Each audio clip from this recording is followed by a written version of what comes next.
everyone, it's Professor Kishbaugh. Today we're going to talk about leadership. In supervisory management, we've already covered structure, power, trust, delegation. We've talked about why supervisory managers fail at giving authority. And I think once we explain some of the leadership concepts that go with management, I think you'll understand a little bit more about why some supervisory managers are just not comfortable with leadership. Remember, they're managers. They're responsible for the function, for organizing, for planning, for delegating, for putting together, remember, producing those strategic plans, conceptualizing, getting everything together so that people can embrace what they're looking for and complete their tasks. That is the basic function of management, getting people to complete tasks. And how do they do that? Well, we talked about power. We talked about releasing authority, taking authority away. We talked about everything that related to giving that power away and how people feel about giving that power away. Remember, the good supervisors are the ones that are able to be comfortable enough to give enough power away to not only empower their employees, but to give everyone an opportunity to be successful with their tasks. So management, task management, planning, delegating, all of these functional things of management would not be possible without leadership. And leaders create good followers. If you're a good leader, you'll know it. People will want to follow you. They'll want to be like you. They'll want to do things like you. It's really important that we understand that there's a relationship building process there. You know great leaders. You've seen them in school. You've seen them at work. You've seen them in your family. Someone in the family takes that leadership role. The person that everyone wants to be around. That's a good leader. Leaders in history. Leaders in the public right now. Political leaders. Athletes. Superstars. Rock stars. Influencers. Okay? So what do you think leadership is? Leadership is influencing. You're influencing people to do the things that you need to get done. And whether it's giving a little bit of power, whether it's delegating, whether it's trusting, all of those come into play now. So what I want to go over is a couple of some leadership styles and leadership things that you can think about as a supervisory manager to get people to get their tasks done. And it's not coercion. Okay, we're not telling people you need to do what you need to do or else. Okay, there's different ways that you can approach people to get the job done. And all of that falls under leadership. So let's delve right into it. The average person under the theory X theory, the average person really doesn't like work. Work is a means to an ends for most of us here as human. Something we all have in common, we're human. And we really have this idea that work is just to get something done. It's a paycheck. It's so that I can get up and get things done. It's why I exist. And most of us pretty much don't like work. There are some people you know that work a lot, but if you really delve into it, chances are we really work for some particular reason. Okay, so a Theory X person has an inherent dislike for work and is motivated by rewards. Okay, so the Theory X person is reward driven. I work for you, you give me a paycheck. That's my reward for being here. Okay, this is a transaction, and we talked briefly about this. A transaction. I work for you, you give me a paycheck. I do what you need me to do, you give me something in return. That's what a transaction is. You go online and you purchase an item. You go to a store and you purchase an item. It's a transaction. I'm giving you money, you're giving me a product. Same thing in leadership. The Theory X person is in it for the reward, and that's not a bad thing. Most Theory X people are people who like to work 8 to 5. I want to go to work, I want to get my job done, I want to go home, and then I don't want to think about work anymore. I'm very happy with what I'm doing. Thank you. I get my paycheck, I get my benefits, I'm able to help my family, I'm able to do the things that I want to do. I'm very happy. So the average person, what we also want to talk about in Theory X is direction. Direction, okay? The average Theory X person needs direction. Tell me what I need to do. Give me the facts. Give me a blueprint for the day. These are Theory X type people. And that's okay, because this is most of us are Theory X. In some way, shape, or form, we're in it for something. We're going to college to better ourselves. We're going to college to get maybe we're going to get the reward we get at the end of the day is a raise at our job. Or maybe it's prestige, and that's why we're in college. We're taking classes because we want to learn knowledge. That's Theory X. Okay? Now we move on to Theory Y. Okay? Work is natural. We like work. Theory Y people like work. Okay? They like work. Okay? They need little direction. Okay? Little direction. Okay? And the reward is personal. It's a personal reward. It's personal. Okay? It's a personal reward. We work for you. We'd like a promotion. Theory Y people are very creative, and they're willing to work for you, and maybe it's less pay, but they like the job that they're doing. Think of nonprofit leaders. We have a lot of nonprofit organizations in the United States, and most of those people who lead those organizations are not doing it for the pay. They're doing it because it makes them feel good. They're doing it because they have some freedom and flexibility. Flexibility, okay? Flexibility, okay? If you have someone who prefers direction and really just wants that transaction, then the opposite, Theory Y, on the end of the scale, would be someone who likes flexibility, someone who can work in an environment where maybe there aren't as many rules, someone who can work in an environment where it's a little more uncertain, okay? And this is your entrepreneurs. So we have entrepreneurial supervisor managers, and we have regular managers who are just more of a authoritative and directive type managers. So your Theory Y people, we have a lot of people like this in the workforce today. People who ask questions, people who want to change the system, people who are creative, people who are innovative fall under Theory Y. And it's okay to be Theory X. It's okay to be someone who just want to go to get my job done, tell me what I need to do to be successful. I'd like to follow the rules, I'd like to be successful, and then I'll move on, okay? The Theory Y person is going to be more driven by the rewards that you can't see, okay? Rewards in your heart. If you're a servant leader, we'll talk more about that. You're working for a cause. You're working because you like to work, and what you do helps people on such a large scale that it's not about the pay. We're not driven by a reward of pay. We're driven by this idea that we want to help people. So let's go back to the Theory Y. Most of us have a high rate of imagination. I don't want to say the Theory X people are not imaginative, but the Theory Y person is going to be more of the innovative thinker, more of the one that uses that innovation thinking to drive people forward. And it's important to understand these concepts because as a supervisory manager, you want to know who works for you. How many of my people are on the more creative and innovative side?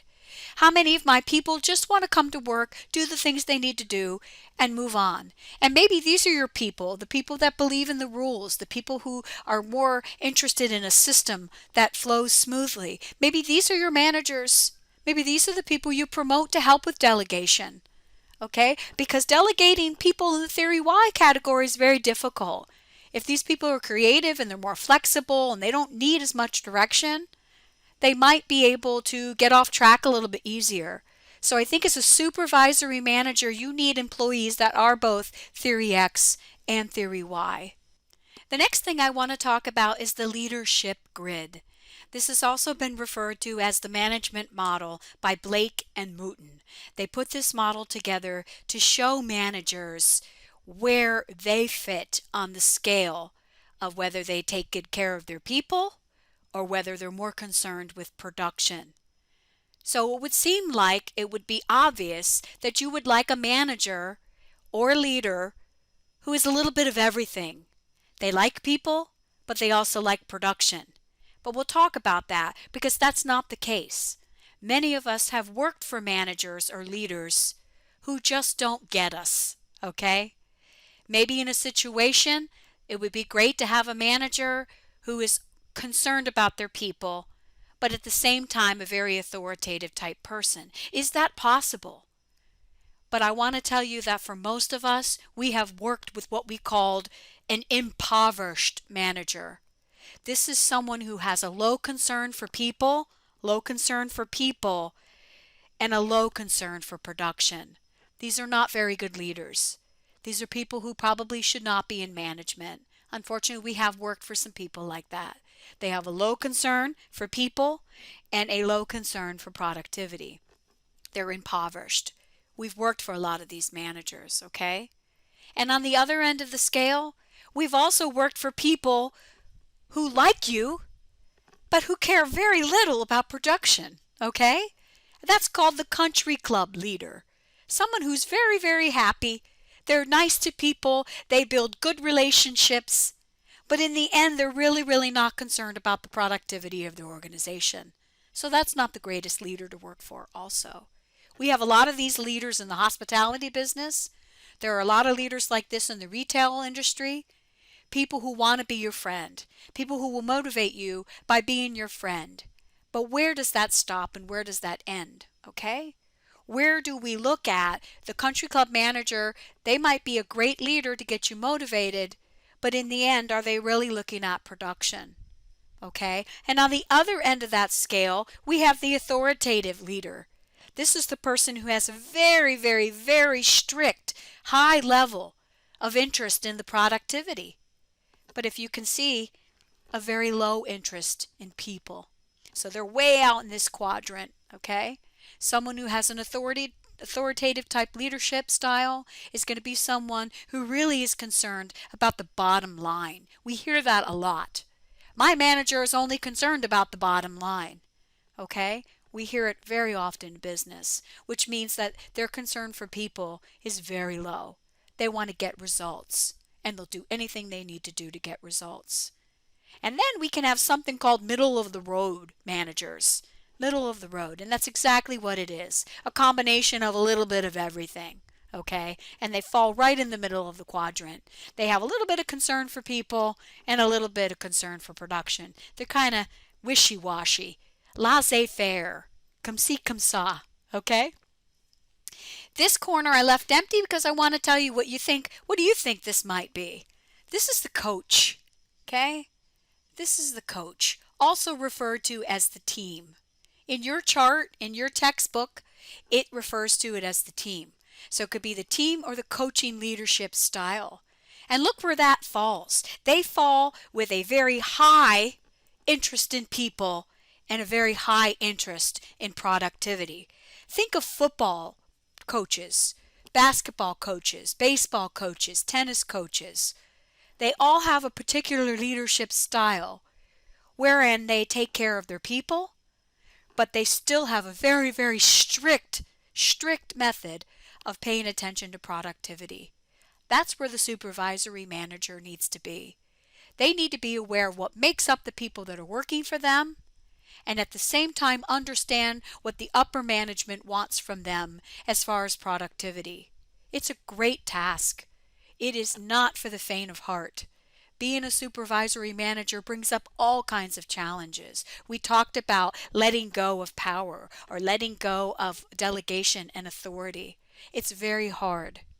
But as that supervisory manager, if you can take this coaching or this team approach, you're able to not only understand the people that are working for you, you get them interested in what they're doing. Whether they're theory X or whether they're theory Y, you have an understanding of the people who are working for you. You have a high concern for them and their ability to work for you. And at the same time, you're able to lead them and get them interested in being productive, being part of a team. We say that all the time. Yay, yay. There's no I in team. We hear that a lot. And there still is quite a team function in management and leadership today. Getting these folks on board, having a high concern for these folks, but also being able to lead them in the direction so they understand where they fit in the whole production process. Okay? As a result of the crisis that's going on right now, we're going to have a lot of employees who are going to come back to their organizations, and the good leaders are going to listen. Right now, any supervisory leader who has people who work for them needs to feel like, I want to listen. What can I do? Here's the chart. I've got the whole chart for you here if you want to take a look at it. And basically what it tells you is, what type of leader or manager are you? Where do you fall on this scale? There are assessments that we can give supervisory managers to take a couple of quizzes, to answer a few questions, and it will put them on the chart. And it's just a guide, okay? The grid is just a guide to help us figure out where we are in management, and then that will help us understand the people we're working for, the people who are working for us, and then we can adjust our leadership style. There's a lot of people who believe that leadership cannot be taught. There are a lot of people who believe that people are just a born leader. You're a natural born leader. And in some instances, that's true. You've seen people, from the time we were on the playground, we could see the people who were leading groups of children. And we could say to ourselves, that person's going to be a leader. You can already see that with children. When you're in a work situation, you can probably point out the people that you believe are leaders. And it's just a natural ability that people do have. However, if you choose to be a supervisory manager, you need to learn some of these leadership qualities. We've talked about delegation. We've talked about letting go of power. We've talked about why we're afraid of letting go of power. And I think the only thing we can do is just try to educate ourselves, go out there and talk to people, talk to the people who are going to work for us, gather information, find out what it is that makes them successful at what they do. And then you can almost develop your own blueprint as a leader. So you can be a leader. I do believe that people can become leaders, because leaders are simply people who have followers. Leaders are simply people who can get other people to do the things that they need to do, whether it's in a negative position or a positive position. We would like all leaders to be positive, but as we've seen in history, there have been some bad leaders, negative leaders, leaders who led with coercion, death, destruction. Okay, we've seen that too. Let's take a quick look at the situational leadership model. And this is going to have some of the terms we're already familiar with: telling, selling, supporting, empowering. This is going to be looking at what type of motivation are we going to give our employees. Are we going to tell the telling? Are we telling them what to do? Are we selling them on something? Are we delegating, empowering? This is just a different way to take a look at how we can motivate the people that are working for us. As a supervisory manager, it's important that this leadership role is not coercive, that we're not getting people to do what they don't want to do, because that doesn't lead to productivity. We know that. So we want to take a look at a different type of style. Okay, let me show you another chart. This one is a little bit busier. Okay, there's a lot going on in this chart. Let me break it down very, very simply. As you get towards the lower block, you can see there's delegating. Okay, so you've got delegating in this.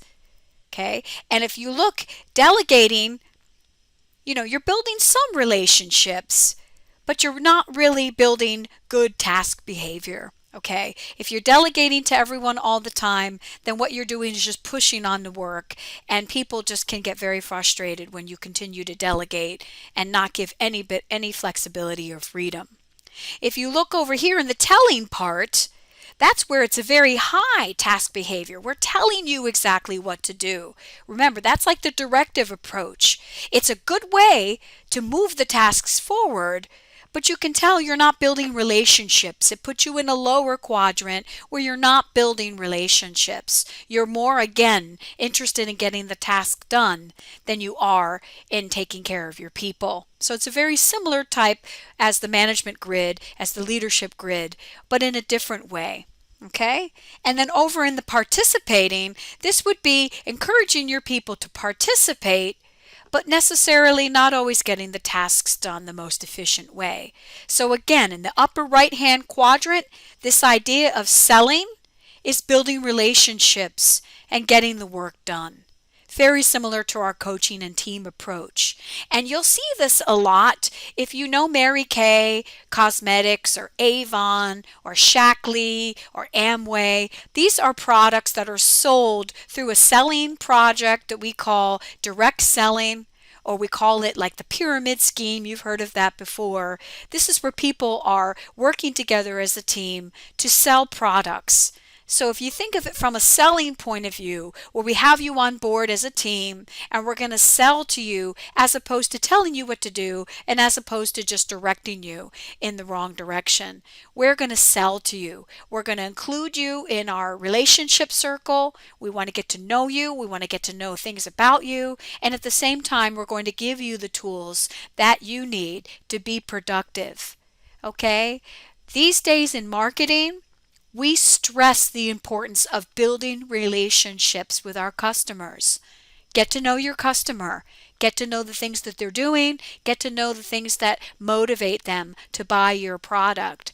So think of this whole situational approach is, how would you like to be treated? As a customer, how would you like to be treated? You buy an item, maybe you'd like a coupon. Maybe you'd like a guarantee. Maybe you would like service after you buy an item. How are you going to take care of me as a consumer? Think of the same thing in management. I'm an employee, or I'm an assistant manager underneath the supervisory manager. How are you going to sell me on getting the work done that I need to get done? How are you going to build that relationship with me so I feel confident enough to work with you and help you get your tasks done, and at the same time feel good about where I am? This is a huge, interesting fact for supervisory management. If you can put yourself into the situation, be more empathetic with your people, understand what they need, then you will actually be an excellent leader. I want to talk about servant leadership, and this is going to lead to your assignment this week. Servant leadership, think of someone that may be a religious leader or someone who runs a nonprofit organization. These are people who are leaders, and they're not Theory X people.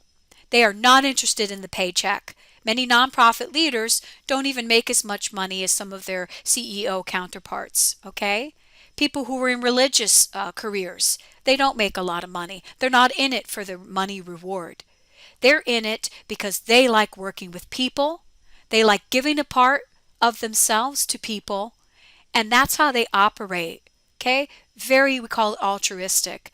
They're interested in people and change and really just making change easy for people.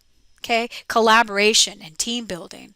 So some of the characteristics of a servant leadership, and I'm going to be honest with you, a lot of these characteristics are characteristics of all leaders. They've got to be good listeners. Okay, they're very empathetic, and empathy is simply being able to put yourself in someone else's shoes. What are my clients going through right now? What are my employees going through right now with this whole crisis? And trying to get an understanding of what's going on in the world so we can focus and move forward. That's empathy. Okay? Actually caring about what's going on with your employees. Then you've got healing. Okay? There's this idea of we can try to heal through the process. Okay? I see conceptualization. We talked about that in the chapter 1 when we talked about building that management structure where you have to conceptualize and kind of see the big picture. Awareness, foresight is very much like conceptualization. And then you've got stewardship, and some of you may have never heard of stewardship, and that's basically someone who's standing up for something. And it could be someone who is raising money for a charity, or it could be someone who is giving. So if you give to a charity, you're a steward of that charity. So stewardship is encouraging people to give back. Most organizations these days have some kind of program where you as an employee, if you give money to a charity, they will actually give money to that charity too. They encourage stewardship, okay? Commitment to the growth of people. I can't tell you how important this is to supervisors. If you are committed to growing your people, you will be so effective. People will want to work for you, they will follow you, and you will have no problem having them do the things that you need them to do. Okay. Your challenge this week is to think of someone either in your community, it could be your family member, it could be a friend, it could be someone in school, it could be a boss or someone you work with, or it can even be somebody in history. If you want to go do a Google search on leaders in history, you can do that as well. They don't have to be living, they can have passed on. It could be somebody in history. I get a lot of people who write papers about Abraham Lincoln, Muhammad Ali, Dr. Martin Luther King Jr., Mother Teresa, Gandhi. Okay, it could be somebody in history if you want to list them down. And I want you to write them down, provide the name, and then list at least 5 of the qualities of that person that you believe makes them a leader. Okay, not just a servant leader, but just a leader in general. Why do you think that person is a leader? And that's part of your assignment this week. I think it's really important for us to identify the people around us who are leaders in our community. They could be politicians, they could be professors, they could be friends, they could be our parents, they could be someone in school, our teachers, our professors. Someone in the community is a leader and can really motivate you to do the things that you need to do. So that's your assignment for the week.